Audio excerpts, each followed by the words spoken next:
صدر اعلی وقار قرارداد میں شامل لفظ فریب سے مراد جھوٹ، دھوکہ، ہم سے مراد اسلامی جمہوریہ پاکستان میں بسنے والی وہ قوم، سہاروں سے مراد امید، سہارا، امید، آسرا۔ میں اس قرارداد کی بھرپور حمایت کرتی ہوں کیونکہ کئی بار ہم نے اس چمن کے غنچوں اور کلیوں کو اپنے ہاتھوں سے سینچا ہے، لیکن ہر بار ہماری حمیت کا سودا کرنے والوں نے ہمیں دھوکہ دیا۔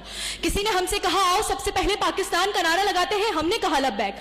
کسی نے کہا آؤ قرض اتارے، ملک سنوارے، ہم نے کہا لبیک۔ لیکن صدر اعلی وقار، یہ قوم جن سہاروں کی متلاشی تھی، ان سہاروں نے ان کے منہ پر تماچے رسید کر کے انہیں یہ احساس دلایا کہ تم نے فریب کھایا ہے۔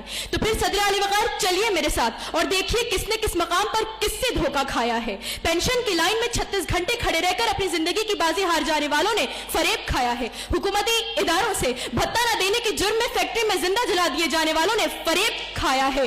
انسانیت کے علم برداروں سے 6 گھنٹے تک مسلسل فوارہ چوک پر تڑپتے رہنے والے شاہد بروہی نے فریب کھایا ہے۔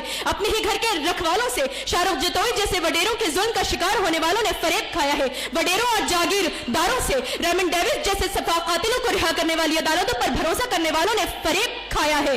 انصاف کے ٹھیکیداروں سے اپنے کندھوں پر اپنے حکمرانوں کے عالمی دوروں کے بوجھ اٹھانے والوں نے فریب کھایا ہے۔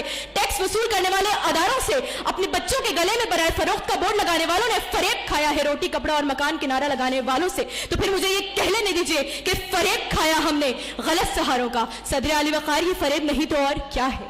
یہ غیرت کے سودے ہی تو ہیں، یہ حمیت فروشی ہی تو ہے، جہاں اس قوم کو فریب دینے کے لیے سہارے خرید لیے جاتے ہیں۔ ایک سہارا امریکی ساہوکار کا، ایک سہارا ملٹی نیشنل کمپنی کی سازش عیار کا، ایک سہارا این آر او کی کیچڑ میں لت پت ہمارے شاہانے ذی وقار کا، ایک سہارا عراق، فلسطین اور کشمیر میں اپنا کالا قانون چلانے والے تھانے دار کا۔ اور ان سہاروں کے ہوتے ہوئے ہمیں فریب پر فریب دیا جاتا ہے، کبھی یہ منوا کر کہ اسلامی جمہوریہ پاکستان کو اپنا وجود برقرار رکھنے کے لیے مغرب کی چاپلوسی کرنا ضروری ہے، تو کبھی یہ منوا کر کہ ہندو بنیے کے ظلم و ستم کو بھلا کر امن کی آشا کی کشکول تھامے دربار دہلی میں گداگر بننا ضروری ہے۔ لیکن صدر اعلی وقار، ان تمام فریب کے ہوتے ہوئے بھی آج IMF کے ترازو میں آئے روز ہوتے ہماری حمیت کے سودے، سلالہ چیک پوسٹ پر اپنے ہی 26 جوانوں کا خون معاف کر کے پھر اسی پرغرور قاتل کے سامنے سجدہ ریزیاں چیخ چیخ کر کہہ رہی ہیں فریب کھایا ہم نے غلط سہاروں کا، کیونکہ تم نے لوٹا ہے صدیوں ہمارا سکون، اب نہ ہم پر چلے گا تمہارا فسون۔